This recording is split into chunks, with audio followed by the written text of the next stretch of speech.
Welcome and hello.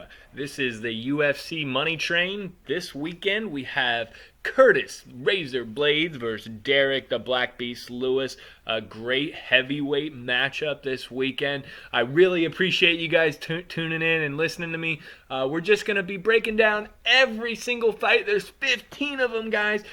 I'm recording this before the weigh-in, so sorry if there's any fights that get canceled between now and then. But guys, I'm going to give you my insight on every single fight, let you know where my money's laying, where I think the value is, where I think that we have an opportunity to increase our bankroll on Saturday night. Guys, I really appreciate you watching this. I really hope to build this channel, so I put a lot of time and research into going through this and finding what bets I want. So really, I appreciate all your support, and really the best way to support me is just to like, subscribe, comment, engage with me, guys. You can find me on Twitter at PicsFromPrince. That's at PicsFromPrince. You can find all my tracked UFC bets, current, previous, future bets, all on Betmma.tips/JPrince. Guys, I'll put a link in the description of this video to all of that information I just said. But guys, you can see what I've done. You don't have to take my word for it, or I'm not one of these BS touts. I don't sell my picks, nothing like that. Everything's free, guys. I'm completely transparent. I do this work so I can bet on the fights, guys. And I just figure, why not pass it along to you guys? I'm already putting in the work, so why the hell not record a show and pass on this knowledge that I already have? All right, guys. So just please, like I said, just like, subscribe, comment, and yeah, let's just get into the fights. And yeah, this is one thing I just want to say. This is going to be a great night of fights, guys. 15 fights. I really think we're going to see half of them end in finishes. We're in the small cage in the UFC Apex Center. I really am excited. I think we're going to see a lot of violence this weekend. Let's get into it. All right, next we have Sergey Spivac versus Jared Vanderaa. Let's start with Spivac here, guys. So basically what I've seen from Spivac, he has made huge improvements in his striking over his career. He likes to stay behind a really high boxing guard, and that's kind of his defense, and it's one of the best defenses for jab. And so that'll really work nice for Spivac in this fight, especially with Vanderaa, as his jab really is his best weapon. Like I said, big improvements in Spivac's striking. He's definitely going to have the advantage standing, in my opinion. He has some nice takedown entries when he has done that in the past. I don't necessarily expect that, but he is capable of doing it, and he has had some nice ones, so it is something to look for. Spivac just really has some great movement. His movement on the feet has just gotten so good. The concern is, if he gets taken down, he's the kind of guy that is apt to accept bottom position. He doesn't do a whole lot to get up, and that is concerning. I don't know if it's lack of knowledge on what to do or what the deal is with him getting up, but he is just not very good at it and is more than willing to accept the bottom position. That is the fear with Spivac. Let's move on to Jared Vanderaa. Basically, guys, he is a pretty low-volume striker, not great defensively. He's flat-footed. He's a little slower. In my opinion, what I've seen from the fights that I've watched, he has a low output, but he really wants to get the fight to the cage. He seems to want to get in that clinch. He goes after a trip or a high crotch takedown. I've seen him do that a couple times.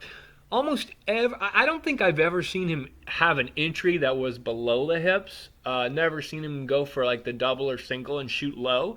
I've only ever seen that high crotch where he gets him where he's high, obviously called the high crotch, and then the other one is obviously just the trip takedowns. He tries to get the body lock trip takedowns. Now, I don't think Spivac's going to succumb to that. I just don't think so. As I said, though, Vanderaa is very stiff, flat-footed, low volume. That to me is what he is striking. That's why Spivac has the advantage. The one thing to note is Vanderaa does train at Team Quest. Team Quest is under Dan Henderson, and Team Quest has always been known for the grappling abilities. I haven't seen a whole lot from Vanderaa, but let's not take that got to think about the guys he's going up against training every day. His wrestling and grappling is going to be pretty high level, which is going to be the worry with Spivac. That's his one weakness. Now, guys, one thing I do like, I am looking at this over 1.5 rounds. It's a little high. I'm seeing it around minus 200. Pinnacle actually has it at minus 165. I kind of really like that. If you can get something below minus 175, I think that's a good value bet. The reason being, like I said, both these guys aren't your typical heavyweight. They're kind of going to feel each other out, more lower volume strikers. Probably not going to get to the ground. I don't necessarily see a knockout. I could potentially see this fight even going to the distance, which is plus 160 most places, plus 150. Yeah, so that's where I'm leaning. I think Spivac, fairly safe parlay piece for this week. But yeah, I'm not too confident, but of all the people on this card, he probably is in my top 3 or 4 for parlays. But yeah, that's where we're going. We're going Spivac by decision. All right, guys, we got Zahabi versus Draco Rodriguez. Yeah, that's right, Zahabi. He is the brother of the great Faraz Zahabi, famously GSP's head coach and leader of TriStar Jam up in Canada. Man, Zahabi. This whole fight has just been honestly one of the toughest ones for me to cap on the entire card. Got Zahabi coming in around a plus 150 underdog. He's a talented fighter. His last fight, we got to see a completely different style than what I'm used to seeing with him. He hasn't been pulling the trigger in his last fight. He just seems so tentative, passive. I think he had less than 30 significant strikes the entire 3 rounds.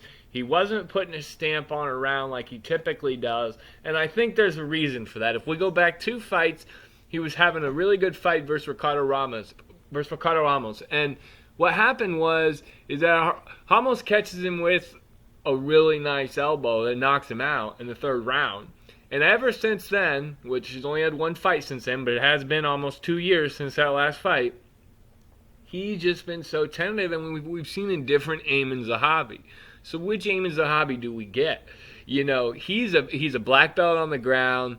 He has decent he's pretty much a well-rounded fighter everywhere. Nothing really stands out in particular, but he's a well-rounded MMA fighter who has been around the game for a long time, around the best of athletes. So we got to keep that in mind. Draco Rodriguez, making his UFC debut. Hard guy to cap because there's not a lot of footage on him, especially recently. His most recent fights, there's not a lot. We got some bad signs. One of the fights I wasn't able to see, he went second to last fight. Matter of fact, he went to a decision with a guy who is 6-13. That's not a good look, guys. I don't really like that. He did win the decision. Didn't get to see the fight, so that's just always a bad sign. What we do know about Draco, he was a pro boxer. In MMA, he went 13-0 as an amateur, on top of his 7-1 record now.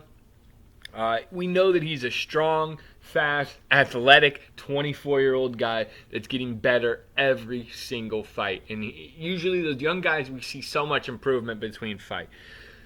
It is also, he's making his debut. Like we said, it's hard to bet on a UFC debutante. You never know how they're going to go, how they're going to be against good competition. So something to take into consideration. I just think we don't have enough information to make a educated bet. And so in my opinion, you wouldn't be putting your money in any strong position in this fight. The bookies are predicting the fight to go over 2.5 rounds. It's sitting at minus 190. Under come back at plus 165. Guys, I just don't see anything here. I tried to find some props here. I kind of think Draco could get that in the distance finish. We're hovering around plus 250 if you're looking for plus money to bet Draco. I cannot bet on Draco here, not knowing enough about him. For me, Amon, I just can't trust him. Not fun to bet on a passive fighter, so that ain't going to happen. Guys, we're going to be passing on this fight. All right, we got Skelly versus Jamal Emmers coming up next at a featherweight bout. All right, let's talk about the veteran Skelly first. He's just got that awkward fighter, weird striking style, just very awkward on his feet. But I'll tell you what, he's been underestimated. This guy's been underestimated his entire life. And he's racked up wins in the UFC. He's become a fan favorite, impressive guy. When he's throwing those weird, awkward punches, he's throwing them with bad intentions. You better believe it. Big, big, big power on his punches when he's coming in. They are wild, but let me tell you guys, he can wobble you. He loves to wobble, folks. But honestly, guys, it's all a trap. When it comes down to it, this guy's game to throw down, but what he really wants, he wants to get your ass to the ground and jiu-jitsu you. Damn straight. He's an elite scrambler. He's elite at getting chokes. He's good at getting front chokes in. Anytime in the fight, I've seen him get a front choke within the first 20 seconds in the first round. I mean, this guy is an opportunistic guy when it comes to getting a sub. He's that kind of guy we talk about, submission over position guy. What that means is he goes for the finish when he sees it. The problem is that if he doesn't get it, he leaves himself in a vulnerable position. That's going to be tough when you're going up against a guy like Jamal Emmers. Jamal Emmers, better athlete, much more technical striker on the feet. Chin, still a little questionable. If Skelly can get in and land one of those punches, he could wobble Emmers. You better believe it.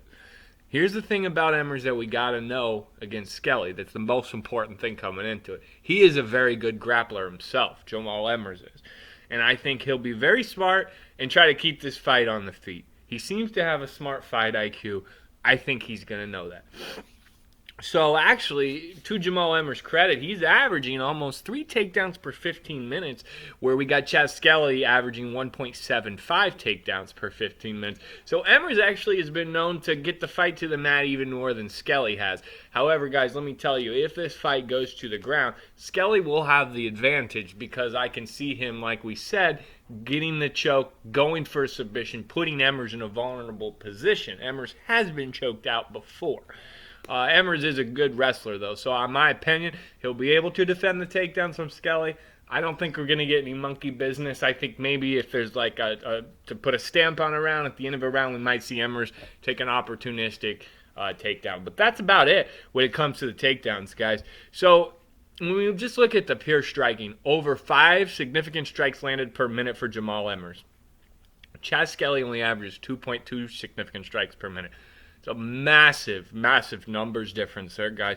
He's being outstriked more than 2-1. So, guys, if this fight goes to a decision, I think we all know that the volume edge is going to go to Jamal Emmers. And so I think we can right away say if this fight goes to a decision, more than likely it is going to be a Jamal Emmers decision. Something else about Jamal Emmers, guys. He has a great win a while back, but it was over Corey Sandhagen, man. He's beaten Corey Sandhagen. He had that split decision with Chikadze, in his last fight. And we all know, or one of the last fight, we all know Chikadze is a very good striker, world class, and he held his own. The other thing we got to note about Chaz Skelly that I skipped over is this guy's 35 years old and he's coming off of almost a 2-year layoff. We didn't know why. We knew it was an injury, but come to find out, guys, he had a shoulder surgery. That is scary. That's scary to me. Shoulder surgery is a big deal when you're 35 years old, guys. He was out for almost 2 years. He does train at a good gym, though, Sanford MMA. We'll talk about more guys that are on this card fighting at Sanford MMA as well, as far as Chaz Skelly goes. The other thing about Jamal Emmers is actually going to be fighting at MMA Gold now. He usually bounces around gyms, but this time he's going to be staying at MMA Gold, so it'll be his first camp in a while. He's really focused at one spot, so I think that's huge for him. Jamal Emmers coming in at -230, Chaz Skelly coming back at +195. We got the round total 2.5 over -180, under +155. Guys, I really like this under here at +155. I think that's a good dog bet here.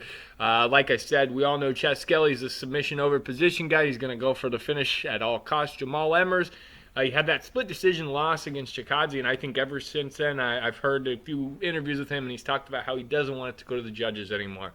And I just think the strikes are going to be overwhelming. He has the advantage wrestling. I think he's going to be smart not to go to the ground. I think Jamal Emmers could potentially be a parlay piece, but geez, guys, Skelly's been underestimated his whole life, so I can't lay aside here. But I think I am going to do a small bet on the under, plus 155. We'll put that in the category of dog bets and see what happens. But guys, this should be a fun, violent fight. And next we have Shanna Dobson versus Casey O'Neill. Ho ho, wow, we are in for fireworks with this fight. Yeah, just kidding. Let's talk about Shanna Dobson. She is coming off literally the biggest underdog win in UFC history with her win over Agapova. But my question was, did Dobson win that fight, or did Agapova just lose that fight? She completely gassed in round one and just had nothing left in the tank. But props to Dobson for getting the win. So anyway, let's talk about her. Dobson's a 4-4 fighter. That's her record. 4-4. Somehow in the UFC still. She's only 1-3 for orthodox fighters, guys. And just so you know, Casey O'Neill is orthodox. You know, she's pretty technical, a fighter in boxing range. She's not very tough. Her problem is that she's not great at defending takedowns, guys. There's been 8 takedowns attempted on her in the UFC, and so far she's given up every single one of them. So that is a whopping 0% takedown defense. Sabina Matzo dominated her in grappling. Roxanne Modafferi completely dominated her in grappling. 0%, guys, takedown defense. That's all I can say. Her path to victory is keep this fight standing, keep it in boxing range, chip away, get the decision. Casey O'Neill, here we go, guys. She's a 23-year-old. She's getting better between every fight. She's only 5-0. This will be her UFC debut. She fights out of Tiger Muay Thai. She has a Muay Thai striking style. She's decent in the clinch, has nice kicks. But honestly, guys, her striking defense is non-existent, doesn't move her head. She's wide open to be hit. Granted, she's 5-0 as a professional. As an amateur, her first 2 fights, she got knocked out. Ever since then, the word is that she's completely switched. And what she actually does is, in watching the tape, is she really wants to get the fight to the ground. That's what she wants to do, get in top position. She's a pretty good wrestler. She has great cardio. She's a tough girl. Her path to victory is just the cardio and the wrestling. Get in top control. Try not to be the robotic striker that she has been. Take advantage of Dobson's weakness. And that's her path to victory, guys. The lines, Casey O'Neill minus 150, Shanna Dobson plus 125. I can't bet on this fight on either side, guys. I favored Casey O'Neill. I looked at the props. I found the plus 145 decision for Casey O'Neill. I don't even feel comfortable doing that. This one just gives me a poor taste in my mouth, guys. This is the fight that I just am looking forward to the least, honestly. The over-under is 2.5 on this fight. The over coming in at minus 225, under plus 200, of course. Honestly, that might be parlayable material. If sometimes I like to build, some round prop parlays, or even if you want to stick this with somebody else later in the card. I think the over 2.5 at minus 225 is a solid parlay piece. It's women's MMA, though, guys. You never know what kind of stunts are going to be pulled, but that's where we're at. All right, we got Rafael Alves versus Pat Sabatini up next. Go ahead and start with Rafael Alves, the minus 190 favorite. A little more of the seasoned vet, 19-9. Been around some top organizations, coming off the Contender Series, looking really, really good as of late. Should have a big size advantage of this fight. He's kind of the guy that has the one round of cardio. And in round 2 and 3, though, the one thing about him, though, he's clearly tired, but sometimes he can dig down and find a little bit in him. But the one thing he doesn't lose is his power. He's always live with that power. But I'm telling you, he's a different fighter. If you survive the round 1 with him, he's a different fighter come round 2 and 3, no doubt. He loves getting in on that guillotine choke. He's an explosive striker. He hates getting kicked in his legs. Do not kick him in his legs.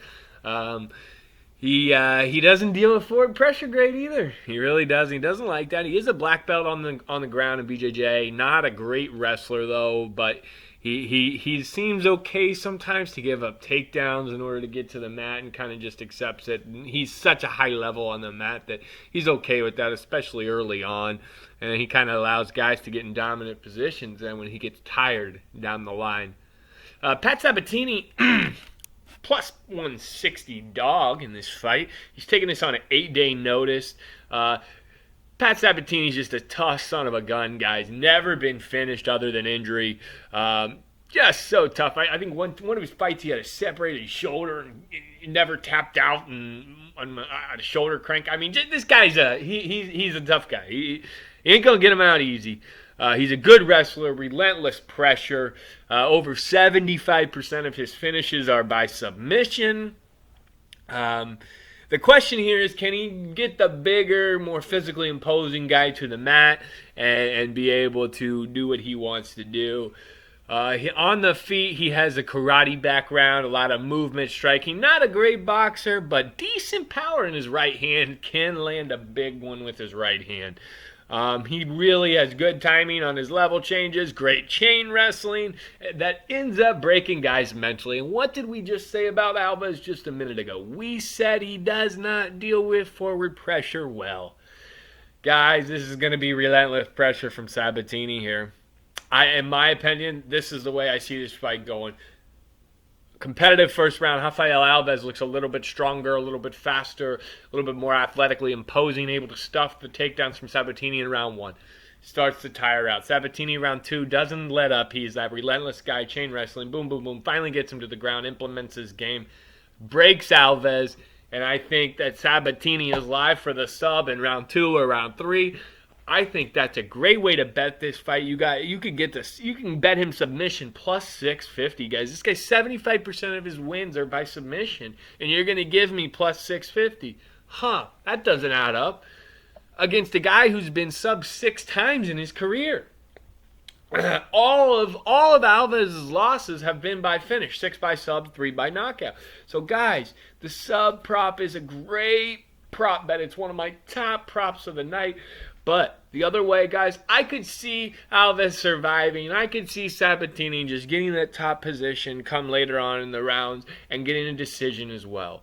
I also think Sabatini as a dog here is a good bet at plus 160. I'm going to be eyeing that, watching the lines as the week continues. I cannot lay the minus 190 on Rafael Alves. I could. It's not that I can't see him winning. I could see him getting a knockout. I could even see him getting a potential submission early on. He's very good with that guillotine choke and the front choke. I could see him sneaking something in that first round.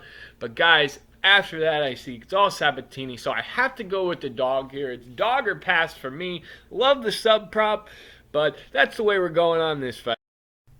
All right, we got Julian Erosa versus Nate the Train Landwehr. Guys, so let's start off with Julian Erosa. First off, he is just, his striking defense is almost non-existent. He gets lit up all the time. He's there to be hit. There's no doubt about it. Especially when he's in close in that boxing range. He prefers to be more in the kickboxing range. He doesn't shoot a lot of takedowns. When he does, he's very high on the hips, sloppy, tends not to get him. When he does get low, it's a little better. Not great at holding him down. Doesn't really look to get takedowns, not so much. He does have some beautiful head kicks. His head kicks, he's been so close. He's landed a couple knockouts with him, but he's been so close to landing so many more. That's something that we got to take a look at in this fight. The other thing is, will he be fighting for his job? In my opinion, Julian Rosa, he drops his fight. He's probably cut from the UFC, and I think he knows this. You got to factor that in. You got to factor that in a couple ways. So we'll talk about that. The next thing, let's talk about Nate the Train. Nate is funny. His biggest weakness, too, is his striking defense. Hilarious. That's what we just said about Erosa. Landwehr, same thing. He doesn't have great takedown defense either. He's actually pretty good at defending when it's high, but I don't think we're going to see either guy try to take this fight down. Honestly, I think this is going to be a brawl. He's the same in every fight. Forward pressure, like I said, Nate the Train wants a brawl. He wants to be in your face. He's going to be leading the dance going forward the whole time. He's never going to have his back to the cage. That's what Nate the Train does. The problem with Nate the Train, he doesn't move his head. Therefore, the bad striking defense. He does not move his head at all, even less than Julian Rosa. Nate the Train, a little bit more aggressive, hits maybe a tad bit harder than Rosa as well. Guys, this one's lined almost dead even. And I think the bookies nailed this.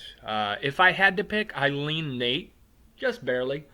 But guys, I do have a bet on this fight, and it's the violence bet. Guys, both guys like to come forward. They like to brawl. They like to hit. They don't have good defense. They're just too reckless, guys. They are just too reckless. If we go on the premise, one of these guys is going to pay for their poor striking defense. I'm going to take the violence bet all day, especially with these odds. Get this, the under 2.5 rounds.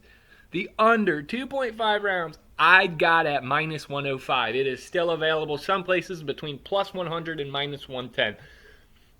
Why would I choose a side between Julian Erosa and Nate the Train when they're both lying the same? I got three options here. I can go Erosa, I can go Landwehr, or I can just bet the under. They're all going to give me about the same odds. So with both these guys having poor striking defense, wanting to get into a brawl, similar styles, these guys, this could be fight of the night, guys, in my opinion. This could be fight of the night. But I do think someone's going to get knocked out. So I took the under 2.5, lock it in, minus 105. Good luck, guys. All right, we're going to go on to Eddie Wineland versus John Castaneda in the bantamweight division. We got Eddie Wineland coming in at the plus 105 underdog. Quick note on that, he did open. The bookies had him opened at the minus 170 favorite. He's been bet all the way down to the plus 105 dog. In my opinion, Eddie Wineland's going to be the better fighter overall in this fight. Doesn't mean he wins, but he's going to be the better overall fighter. Eddie Wineland's very good at takedown defense. It's one thing he's always been good at. 86% over his career in the UFC, something that he's always been a tough guy to take down. More recently, he's been looking to get the knockout when he's on the feet, and he's done a great job, going forward outside of his last fight with Sean O'Malley. And he used to be the guy that was very low volume. He would sit back, look to counter you. He seems to have sort of changed, to be more willing to get into the brawl, to get in the firefight, and to look for the KO. How will he be coming off of that massive KO loss to Sean O'Malley? We all saw that. He got knocked out cold.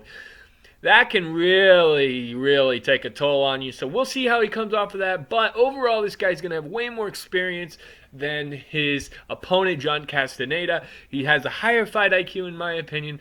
But we have to also remember, Eddie Wineland's a guy, he keeps his hands low. He's open to be knocked out, and we know what happened last fight. Guys, let's go to John Castaneda. John Castaneda coming in as a minus 120 favorite right now. We know his plan is usually he likes to get takedowns and work his ground game, but usually when he's went up against someone who's tough to take down, a la Eddie Wineland, he is okay with going into a war and making it a striking battle. He doesn't have a whole lot of power, not quite on the level of Eddie Wineland. He does definitely throw more volume, and he does throw with bad intention. He just doesn't quite have that power. In my opinion, he has really good pressure. He also likes to counter. He is a southpaw as well. He's kind of the guy that I could maybe see getting better as the fight goes on. I'm not sure. I just see this being a really tough, scrappy fight. This is a really tough one for me to bet. It's always a little curious to me when you see the bookies open up a guy as a big minus 170 favorite, and now he's an underdog.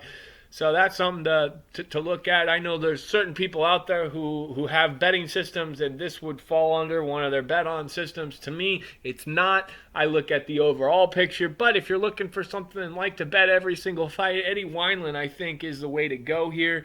But I think it's going to be a really close fight, guys. The other way to look, guys, is a violence bet. That's kind of the theme with this whole card is the violence bets. The under 2.5 rounds at plus 170. I really think that's a possibility with these guys, the way Eddie Wineland fights, the way John Castaneda fights, guys. The other thing I didn't mention is they're both 1-3 over their last 4 fights. Castaneda's fighting for his job, you'd have to think. Eddie Wineland close to retirement. He wants to go out with a bang, no doubt. I can see this violent. Guys, if you're looking for a good plus 170 bet, throw some money on the under 2.5 and have some fun watching this fight. If not, sit back, enjoy it, guys, because I think either way we're going to get a fun fight. I really think we're going to see a finish, and I'm going to predict Eddie Wineland knockout round 2. All right, guys, we got Drakkar Klose versus Luis Pena coming up next. This is going to be, Luis Pena's taking this actually on 5 days' notice, which is something I know. Drakkar Klose was originally going to be fighting Jai Herbert. So we got to keep that in mind when we're looking at this fight. So Drakkar Klose, he really just likes to fight the same almost every fight. We know what we're going to get when we see Drakkar fight. He is the kind of guy that's just going to come forward and he's going to look to break fighters with pressure. That's what he does. He's very good at attacking the lead leg. Very, very good at that. He does not really fight in range. He wants to get in and just break you. He's that blue-collar grinder that we always talk about. He has physicality, he's just a strong guy, not the greatest offensive wrestler, doesn't really look for that, but what I have noticed is that when he has been taken down, he's pretty good about exploding, picking his spot, and getting a scramble and getting back to his feet.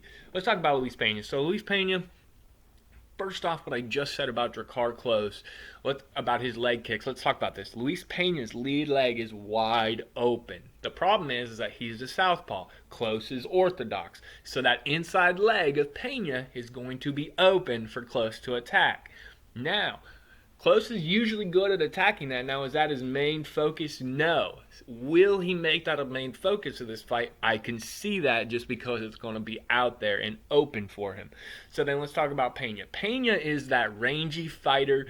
He's not a lot of power. He does lack physicality, which is something that concerns me, being Klose does have the physicality. Pena likes to get the fight to the ground. He's pretty good at getting his opponents down. He really, the problem is that in the physicality department, just what we said about the striking also applies to the grappling, because not only is it sometimes tough for him to get people down, but even when he does, it's hard for him to hold people down, which is scary to me because, like we talked about, Klose is very good at, even when he does get taken down, exploding up and getting and finding that spot, scrambling, getting to his feet.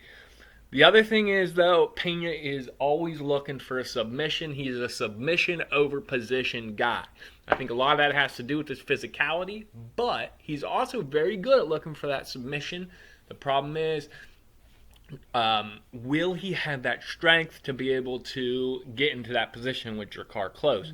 If this fight stays on the feet, I don't really know. I think if Drakkar Klose comes in with the right game plan and he just breaks him with the pressure, the physicality, and the leg kicks, Klose can get his way to a decision. So that's probably the way that I'm leaning on this fight. But honestly, with the lines the way they are, this is a stay-away fight for me. I'm going to be watching this one, but if I had to pick, it'd be close by decision.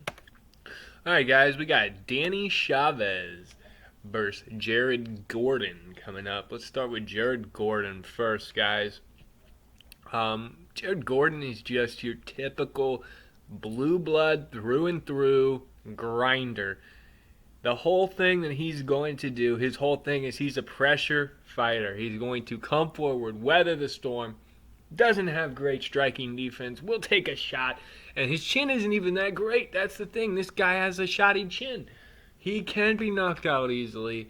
Guys, he's just a blue blood grinder, and that's what he does. He makes his living by applying pressure and is relentless with it. He will look to get takedowns. He always is looking to get it to the ground. He shoots in high above the hips, though, guys. Against some of his former opponents, against Chris Fishgold, against Demaret, those guys were okay with him shooting in high because they immediately went for a submission defense, like a guillotine, and gave up the takedown. And Gordon was able to get takedowns that way. When his opponents go for that kind of takedown defense, he's able to get the takedown.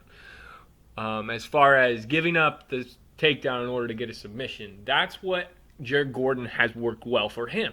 He's a grinder. He will stay in the guard the whole time on top. He doesn't look to advance a whole lot. He lands nice elbows. He's a ground and pound guy. But I'm telling you, he's not a big threat on the ground, guys. He really isn't. He's just a guy that's going to push forward and do it when he's on the feet.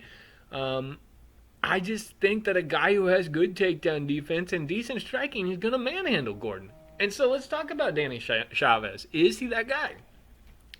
I think on the feet, he is a complete nightmare. Complete nightmare for Jared Gordon. Guys, I just think the only question here is, can Gordon get this fight to the ground?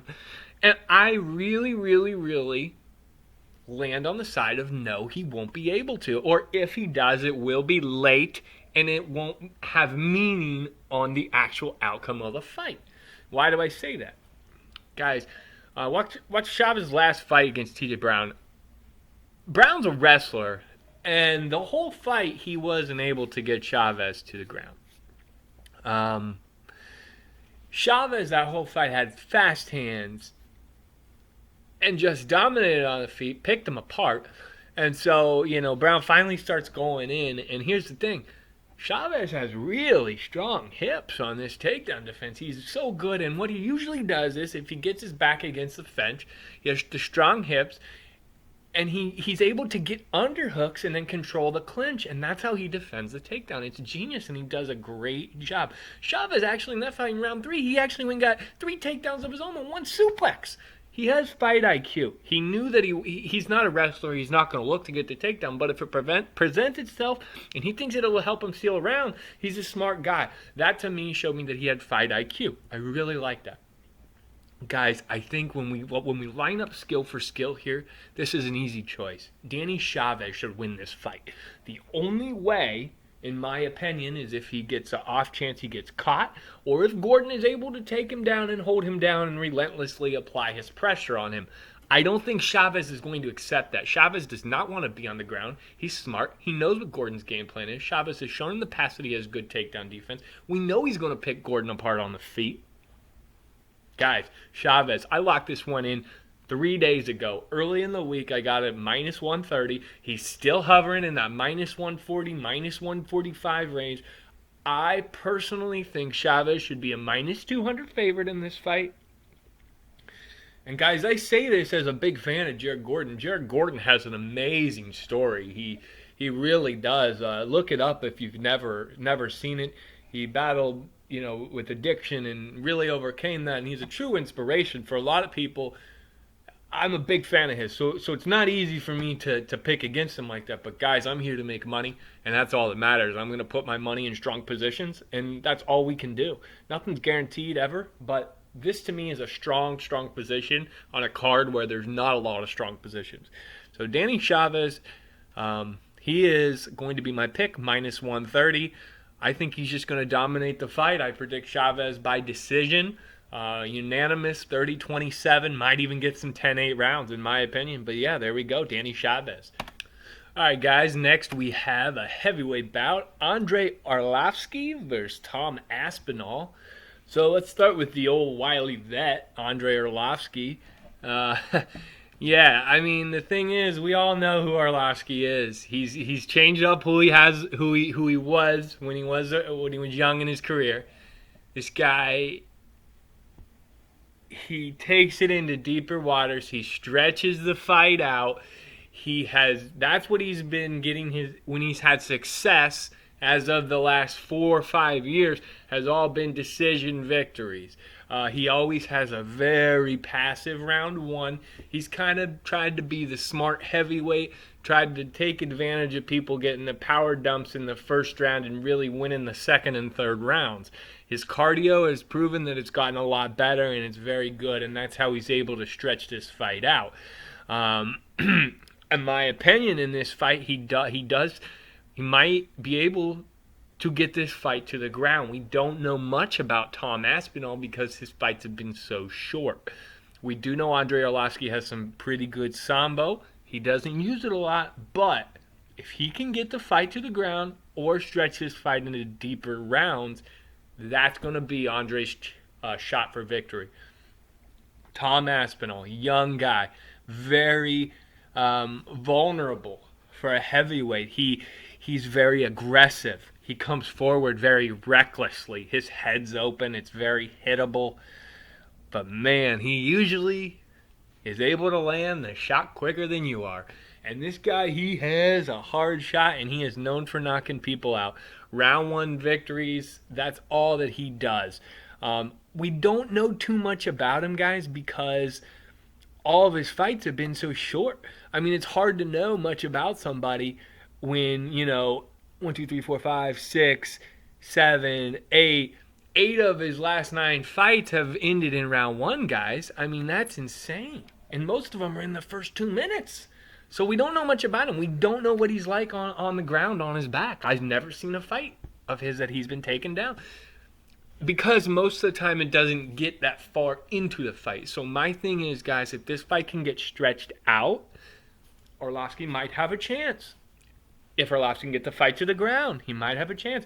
The problem is, I think it's a bad recipe for Arlovski because he's so passive in that first round that Aspinall is just going to go forward like a bat out of hell, and I think he's going to get that finish in round 1. Guys, so look at props here. Round 1, Tom Aspinall plus 200. His last 5 fights have all been first-round finishes, and I believe I said 8 out of the last 9, something like that, have all been first-round finishes. So plus 200 you're giving me? Man, that's a tough one. But I know Arlovski's going to be trying to run away and stretch this out to the second round. But guess what? We are in the apex, shorter cage, smaller cage, better chance for people to engage, less room to run. That favors Aspinall. However, if Aspinall isn't able to get it and he gets that adrenaline dump and uses everything too much in round 1, that plays right into Andre's hand. This is a great live betting spot, guys. If this gets out of round 1 and we start to see Aspinall and starting to get drained towards the end, hammer Arlovski, guys. I think that'll be a good way to go. Also, another way to go would be Arlovski by decision at plus 350 currently. I think that's not bad. Sometimes, I like sometimes having a bet on both guys. I think if you like to do that, Aspinall KO is like minus 125. I'd rather go the round 1 plus 200. Arlovski plus 350 in the decision. I don't necessarily think Aspinall's parlay material. I think he is going to win. My prediction is Aspinall round 1, but round 1 KO. But we'll see what happens. This really could go anyway. I'm not going to be betting on this fight, though. It'll be curious to see how this one goes down. I'm really looking forward to it, guys. All right, guys. Next we have Phil Hawes versus Nasruddin Imavov. So, guys, let's start with Phil Hawes. He is just getting so much better between each fight, guys. His last 5 fights, he's won each of them in round 1. All of them have been since 2017 and beyond. His last 5 fights, he's just really improved. The situation with him was he was John Jones' training partner for the longest time. That was kind of his. That was the hype around Phil Hawes back in 2015, 2016 when he was at Jackson Wink, and he was John Jones, one of his main training partners. I don't think he was really getting what he needed there at the time. Jackson Wink was kind of going through some crap, and we all know they've went downhill. And I think he was unfortunately suffering from that. Since then, he's went to Sanford MMA. That's think Gilbert Burns, the likes of Michael Chandler, those guys. Great gym, one of the top gyms, obviously. All 5 of his last wins have been since he has been at Sanford MMA. His problem was that he would get so tired. All he would do to start, he would get so much energy and commit it all to getting the takedown and use his wrestling in round 1. The problem was he's such a big, muscly guy. He would use up so much energy. He'd dominate round 1. He would just be so dead, and he would just give up round 2 and 3. He just couldn't pace himself. But since going to Sanford MMA, guys, he doesn't have to rely on his wrestling as much anymore. He's really worked on his striking, and it's become... He looks like a great striker. He has a good jab. He has good leg kicks. He moves great. But he still has his base in wrestling, but he doesn't have to rely on it as much. So, in turn, that has helped his gas tank over the last five fights. Let's talk about Nasruddin Imavov. So, He's also at a great gym. He's at the MMA Factory. He has a great coach. He's from Dagestan. He just checks all the boxes. I think he's 6'2". He's a big guy. Honestly, guys, he's not going to be able to get Imavov's not going to be able to get Hawes to the ground. Hawes just has way too good at wrestling and too good at takedown defense. It just is. In the striking department, Hawes has so much more power than Imavov. I think Imavov, he's just slow with his defensive striking. He doesn't seem to react. He has pretty good offensive striking. He's able to use his length and kind of chip away on the feet. But his defensive striking, I don't know what it is. He's just slow to react, and I think that could be a big problem with Phil Hawes, guys. I really do. I'm seeing Phil Hawes right now at minus 120. I really, really am leaning that way. I have not bet it, guys, but I really am considering it. I kind of been watching the line, and it really hasn't been moving a lot this week. But we can look at some of the props too, because there's probably a few good things that we could get from this fight. Like, look at Hawes round 1. I mean, if we look at Hawes round 1, we're looking at plus 200. Well, that's not too great, but Hawes TKO plus 125. I really like that bet, guys. I think I think I'm just going to go Hawes straight up, guys. I just tucked myself into it. I'm going to go ahead and lock that in. Hawes straight up, minus 115, minus 120 is what I'm seeing. I think it's a good bet, guys. I think he's going to be able to show that he's just the overall better fighter, and I think he gets it done sometime early in the first round or two. All right. All right, we have Alexei Oleinik versus Chris Daukaus up next. Let's start with the old man, the 43-year-old Alexei Oleinik. This guy, we know what he is. He's going to do the same thing in every fight. Doesn't matter who he's fighting. He's going to come forward. Doesn't matter. He doesn't have any kind of striking defense when he comes forward. He gets wide open. He gets smashed, hit. While he's coming in, he doesn't care. He's going to throw these crazy windmill and hooks while he's coming in. But it's all just to get inside and to get the clinch. Because all Alexei really wants to do is get to the ground and get a submission. This guy has over 70 professional fights. I think something like 30-some or 40-some submissions. I mean, it's just insane. But what I will say is he does struggle to get takedowns against good athletic heavyweights. This guy's 43 years old. The one thing though is he's very opportunistic. He knows how he's the vet. He knows what he's looking for. He knows how to make things work, how to take advantage of your vulnerabilities. The other thing about him is his gas tank is shot after one round. I mean, to the point where he'll just lay on the mat after in between rounds. Even it's crazy between the first and second round. But honestly, that's something we got to keep an eye on. So let's talk about Chris Daukaus. Chris Daukaus. Good boxer, big power in his hands, also a pretty good grappler, a base in grappling. He's going to have a big speed advantage on the feet here. Should have a really big opening when Alexei blitzes in and tries to close the gap, and should be able to land that knockout punch, in my opinion. Chris Daukaus, he's a guy that gets a lot of first-round finishes. He's also somebody that's been known to have gas tank issues in the past as well. He has a lot to prove, too. He doesn't really have a big win. This would be his biggest win, biggest name he's ever fought and won. And so this would be something for him to prove. I think a good spot here to look is the under 1.5 rounds. You're sitting at about minus 150 right now. I think both these guys, being heavyweights, both of them knowing they don't have good gas tanks after round 1, I think it's a pretty safe bet to say we're going to see fireworks in round 1 one way or the other. Whether Oleinik's able to somehow get a sub in, get to the ground some crazy way, or Daukaus gets the knockout punch. One or the other. The other crazy stat here that I just want to throw out is that when there's more than a 10-year age gap like this, I think it's something like close to 70% of the time the younger fighter wins. So Chris Daukaus, 31 years old. Alexei Oleinik is 43 years old. So right now Daukaus sitting at about minus 170. That's almost playable to me too. It's borderline. I'm going to keep an eye and see where these lines go. Right now I have no bets, but I lean with the under and I lean with Chris Daukaus. I'm going to make this pick. Chris Daukaus knockout round 1. All right, next we're going to talk about Charles Rosa versus Derek Minor. Guys, so we got first off with Derek Minor.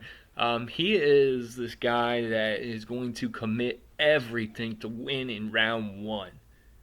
19 of his last 20 fights have not went to a decision. Most of those being in round one or early round two. His thing is that he is always looking for the submission. He is in love with this guillotine choke. It worked great against TJ Laramie in his last fight. That's how he defends the takedown. Someone shoots in on him, boom, he's wrapping up your neck, going to the guillotine, dropping to the ground, giving up his back, pulling guard, trying to get that finish. The problem is, a lot of times he doesn't get that finish. He's so aggressive going for it, he just gives up the position. He gets weaker as the round goes on. He goes balls to the wall, start right away. He just will commit everything to round one. Like I said. Now, one thing we need to note, he could look a little bit different this fight because he has the great James Krause in his corner. That's right. Guys, James Krause is one of my favorite coaches in the UFC to this day. He is great at coming up with great game plans. He's all about game plan before and during the fight. He's really good at adjusting that need be. That's something that I might worry about. Is he going to talk to Derek and say, hey man, I'm going to slow down, stop, hey, let's do this, let's do that, slow down, stretch this out. We could see a different Derek Minor. So that's a little scary to me, but usually in the past, we know what he's doing. Charles Rosa, on the other hand, a little bit inconsistent. He has a sideways karate stance, decent kicks, not great striking, definitely not the greatest close boxer. He's more of a rangy guy. He's very patient to start the fights. He's not bad on the ground. He's very, very decent, but he doesn't necessarily look to get to the ground. He's good at scrambling as well. The other thing with Charles Rosa is that he works as a chef, as another job. This guy needs money. Honestly, he's only fought, I think, 4 or 5 times in the last 3 or 4 years. So he hasn't been making a whole lot of money in the UFC. And he's open about this. So guys, when I see something like that, that's motivation to get a fight of the night, to get a finish. And the combination with Derek Minor's style, I can't help but look at the under here, and I'm looking at both the under 2.5 and the under 1.5. Right now, I'm staring at under 2.5 minus 160, the under 1.5 plus 135. I think I'm going to pull the trigger on both of those. I think there's a really good chance this fight ends in the first round or early second, because of the reasons that I said with Derek Minor's style, and then Charles Rosa needing that finish, and also being able to take advantage of if Minor burns himself out in the first round like he has in the past. So that's what I'm going with. That's what I'm looking at for this fight. So we're going to go with the under on this fight. Doesn't go to decision. However you want to bet that, guys. But that's what I think, and that's what I'm going with. All right, next we got Vieira versus Kunitskaya. We got a bantamweight women's MMA fight here for the co-main event. In my opinion, they're hoping for some fireworks here.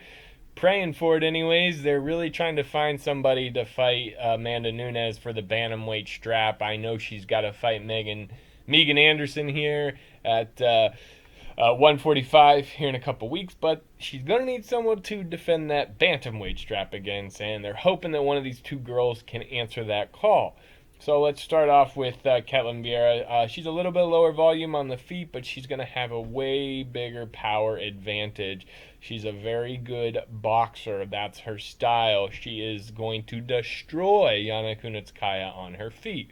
She's also very difficult to take down, and if she does get taken down, she's very difficult to hold down. But the thing with Vieira, even though she's so dominant on her feet, she is very, very good at catching girls off guard with her grappling. When you least expect it, she will mix it up. Always a well-timed, typically a body lock takedown, a good kind of trip. And then she is very good at holding and maintaining position on top. Very dangerous if that happens. I think that's her number one path to victory.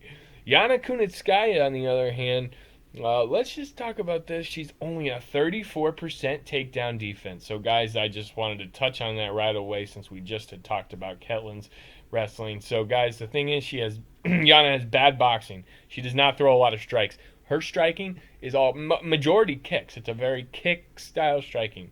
It's just not that great. Her whole thing is to get her opponent against the cage and try to do work in the clinch. That's what she does. I mean, that's what she does. Cage control is not going to win you a fight, though.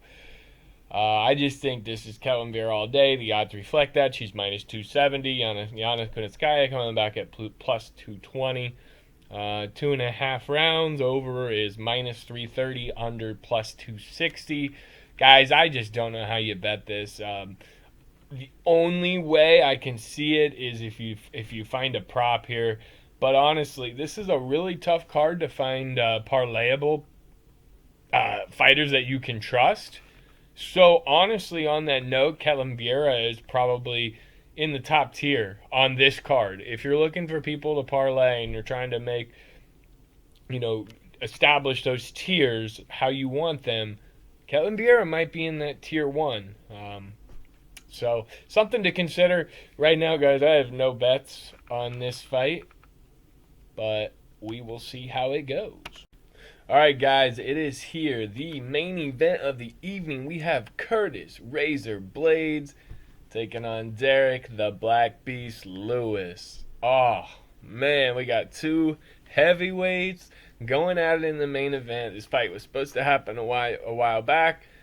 Y'all know that happens with COVID, but here we go. We got a chance this weekend. Let's start with Curtis Blaydes. So first off, guys, we know what Curtis Blaydes is. He's a grappler, wrestler, averages 7 takedowns every 15 minutes. That's crazy. 71% finish rate. He's got good cardio. His game is heavy wrestling pace. He's going to relentlessly shoot takedowns and keep coming and keep coming and keep coming and keep coming. He's a nightmare for a guy like Derek Lewis. Derek Lewis, on the other hand, he is that guy who is losing every fight until he lands the knockout. And he is a low-volume guy, very low volume. He does not have great takedown defense. He is the kind of guy on the feet, though. He's a low-volume guy, but every once in a while he'll dig deep, he'll get that explosion, he'll throw a flurry of 3, 4, 5 punch combo and be done. He does have nice kicks. He will throw a flying knee from time to time as well. That's nice. But guys, I don't think this fight is going to take place on the feet. I really don't. And the other problem with that is that since he has such bad takedown defense, and when he is on the ground, he's very vulnerable to letting people get into mount or bad positions against him. He's been known to give up his neck when he tries to stand up. All of that is not good for Derek Lewis when he's fighting a guy like Curtis Blaydes, who has such good top control. I watched a DC fight when he fought Derek Lewis, and DC ragdolled Lewis, wet blanket him all night on top of him, rinse and repeat, and ended up getting a sub. I think that's what we see here, guys. Curtis Blaydes is a strong guy. We know what he's going to do. To me, Derek Lewis is an entertaining guy, but he's hard to bet on. And it's funny because Curtis Blaydes is the exact opposite. He is not an entertaining guy, but he's easy to bet on. And so Curtis Blaydes, my number one parlay guy. If you want to put him in, if you're a person who likes to build a parlay, whether that's just a two, I like to keep it 2 or 3 at most with parlays and keep it to a minimum. But however you do your betting, I think Curtis Blaydes is my top choice for lock if there is ever such a thing on a card. If you don't want to lay the minus 400 chalk, I would completely understand. There's other ways to look. You could look, I think Curtis by knockout is minus 125 in that range. But I like that Curtis by submission hovering at that plus 900. If you're looking for value, that's it on this fight. He's going to be on the ground. He's going to get Lewis tired. Lewis is going to get in a vulnerable position. Blaydes is going to get the finish one way or the other, and I think it'll be by submission. I don't know how to go about this over-under. It's set at 1.5 rounds. 1.5 over is minus 185. The under is plus 155. So the bookies think it's going to go over 1.5 rounds. I would tend to agree. I think this will be kind of a wear down fight. That could be another way to look, guys, is looking to bet Curtis Blaydes in the later rounds, round 3, 4, or 5. You can catch those props usually above 10-1, which is a risky way to look. You don't want to put a lot, but it's a low risk for a high reward kind of bet. But guys, I have Curtis Blaydes. He's going to be in my in some of my parlays this week. And I'm telling you, I've taken that sub bet. I haven't bet it yet, but I will. And guys, like I said, I'm going to go Curtis Blaydes by submission. And guys, that's going to conclude the card. I really appreciate you all tuning in and listening. I am super, super stoked for this card. When I first looked at it, I was like, blah. But guys, we got a bunch of heavyweights. We got a bunch of violence options. How can you not like that? This is one of those cards that's going to be overlooked. Not a lot of people probably be paying attention to this, and we're going to be shocked. I'm telling you guys, we are going to be surprised by this. I'm not a big under guy. Usually I like to look for overs and fights to go to decision, but I couldn't help myself this weekend. I guarantee I'm going to be clinching and sweating my ass off come Saturday night with all the under bets I made.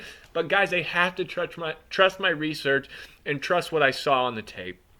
So that's where I'm going to be, guys. I'm really excited for this one. Let me just run through who my top parlay picks are for you guys. I think Curtis Blaydes, number 1, Vieira 2, Sergey Spivac 3. My fourth parlay piece, if I went that far, would be the over 2.5 with Shayna Dobson and Casey O'Neill. If I wanted to add a fifth leg, I would probably go Chris Daukaus. So those 5 are my most parlayable pieces in this card.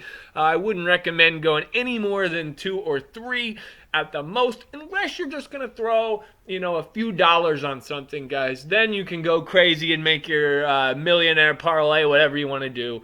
But be careful when you do that, guys. Parlays are what makes the casino rich. We all know that. My best straight bet of the night is Danny Chavez at minus 130. And my second best bet I like is the Derek Minor and Charles Rosa under 2.5 minus 160. I really like that bet as well, guys.